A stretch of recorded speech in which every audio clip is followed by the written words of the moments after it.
Hi guys, welcome to my new video. একটা question করি তোমাদের। আচ্ছা, আপনি শেষ কবে কোনো রিভিউ না দেখে সিনেমা হলে গিয়ে টিকিট কেটেছিলেন?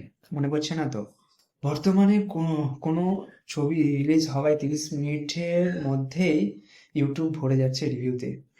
কিন্তু এই রিভিউ কি আমাদের সিনেমা দেখার সিদ্ধান্ত বদলে দিচ্ছে?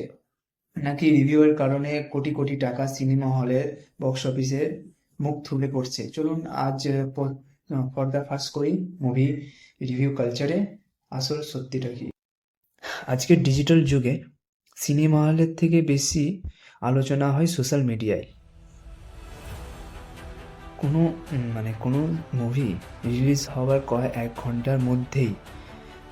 ঘন্টার মধ্যেই ইউটিউব বা ফেসবুকে রিভিউয়ের বন্যা বয়ে যায়। কিন্তু প্রশ্ন হলো কি, সত্যি কি এই রিভিউগুলোর কারণে বক্স অফিসে প্রভাব ফেলছে? রিভিউ কালচারের প্রভাব। আগে মানুষ খবরের কাগজে রিভিউয়ের জন্য অপেক্ষা করতো। মানে কবে কখন খবরের কাগজ আসবে, ক্রিটিক্সের রিভিউটা দেখবে খবরের কাগজে অপেক্ষা করতো। তো এখন ইউটিউব আর সোশ্যাল মিডিয়ার ইনফ্লুয়েন্সাররা মুভি দেখার 15 মিনিটের মধ্যেই তাদের মতামত জানিয়ে দেয়। এই ইনস্ট্যান্ট কি দর্শকদের মুভির টিকিট কাটা থেকে বিরতি করছে? দর্শকরা এখন বেশি সচেতন। তারা শুধু রিভিউ দেখে সিনেমার বিচার নেয় না, বরং ট্রেলার আর মিউজিকস এবং সিনেমার মেকিং দেখে তারা নিজেরাই সিদ্ধান্ত নেয়। অনেক সময় দেখা গিয়েছে যে ক্রিটিক্স খারাপ রিভিউ দিলেও দর্শকরা সেটিকে সুপারহিট ব্লকবাস্টার বানিয়ে দিয়েছে। আসল সমস্যা কি কন্টেন্ট?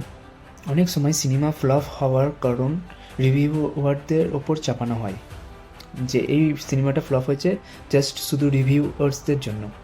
অনেক সময় তো হতে পারে যে দুর্বল চিত্রনাটক, একঘেয়ে টাইপের গল্প বলছে, এটার কারণেও তো হতে পারে। ওটিটি আসার পর দর্শকরা বুঝে গিয়েছে যে যায় যখনই সেটি বড় পর্দায় দেখার মতো হয়। পেড রিভিউ বনাম সংকর মতামত। ইতিমধ্যেই পেড পেয়ার বা টাকা নিয়ে ভালো রিভিউ দেওয়া, এটা একটা ট্রেন্ড শুরু হয়েছে।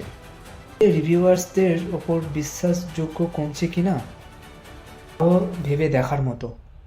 ইউটিউব রিভিউ হচ্ছে দর্শকদের ভেতর আগ্রহ বাড়িয়ে দেয় আর কিছু কিছু টাইমে আগ্রহ কমিয়ে দেয়। সোশ্যাল মিডিয়ার হাইপ হচ্ছে সিনেমার ওপেনিং ডেতে কালেকশনের ভূমিকা রাখে। আর ওয়ার্ড অফ মাউথ, এটি শেষ কথা, কারণ দর্শকদের মুখ থেকে ভালো বললেই সিনেমা হিট হয়ে যাবে। দর্শক যদি বলে যে হ্যাঁ সিনেমাটা ভালো হয়েছে ওয়ার্ড অফ মাউথে, তো সিনেমা চলবে লং টাইম। আর যদি মিক্সড রিভিউ আসে দেন ঠিকঠাক চলে না। আর যদি খুব খারাপ রিভিউ আসে সেটা তো ভালোভাবেই বক্স অফিসে পুরো মুখ থুবড়ে পড়ে যায়। বক্সে আপনাদের মতামত জানাবেন।